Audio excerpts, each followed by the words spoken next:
Here at Spring Hill Medical Center's emergency room with Dr. J.C. Jacobs. We're talking about ingestion and foreign bodies this morning. And if you don't know what that is, don't worry, Dr. Jacobs is going to explain. Good morning. Good morning. Good to see you. Good to see you. So what is ingestion and foreign bodies? So really the difference between the two, when we talk about foreign bodies, we're really talking about more solid objects, batteries, coins, buttons, all the things you normally think of that kids can swallow. When we talk about ingestions, we're more talking about liquids, cleaners, gasolines, those kind of products that are around the house commonly.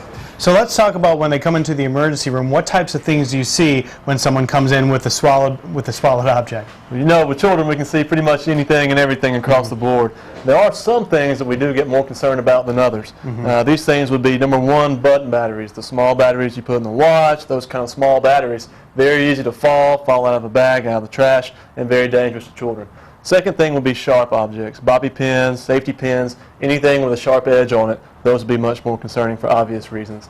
And the third thing are small magnets. Multiple magnets in the GI system of a child, they can stick together and cause a lot of havoc. Let's talk about that. What are some of the dangers when they do swallow these things? What are the risks and concerns then?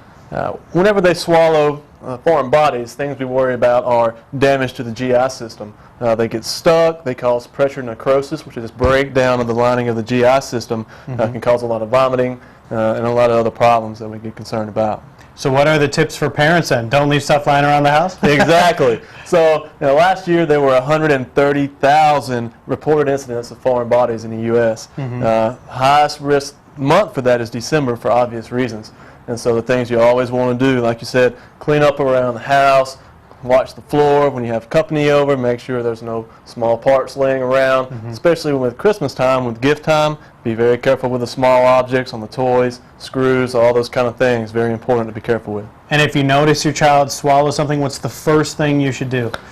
First thing to do would be to call the poison center. That's really more for caustic ingestions, more so than foreign bodies, but it's a great resource, 800-222-1222. They're located in Birmingham. They do a fantastic job and can direct you on what to do from that point on. All right, anything else I didn't ask you that you want to touch on? I guess the other things with the ingestions, things we worry about the most with that would be things like gasoline, pesticides, antifreeze is a big one in this area.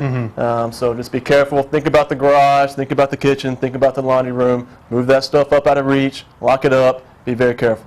Right, and if you have any questions right now, of course, you can call the Spring Hill Medical Center, or if you have a more dangerous situation, call the Poison Center like you were talking about in Birmingham. That would be perfect. All this information is on our website, Studio 10 at fox10tv.com. Dr. Jacobs, thank you so much. Thank you very much. Thanks for having me.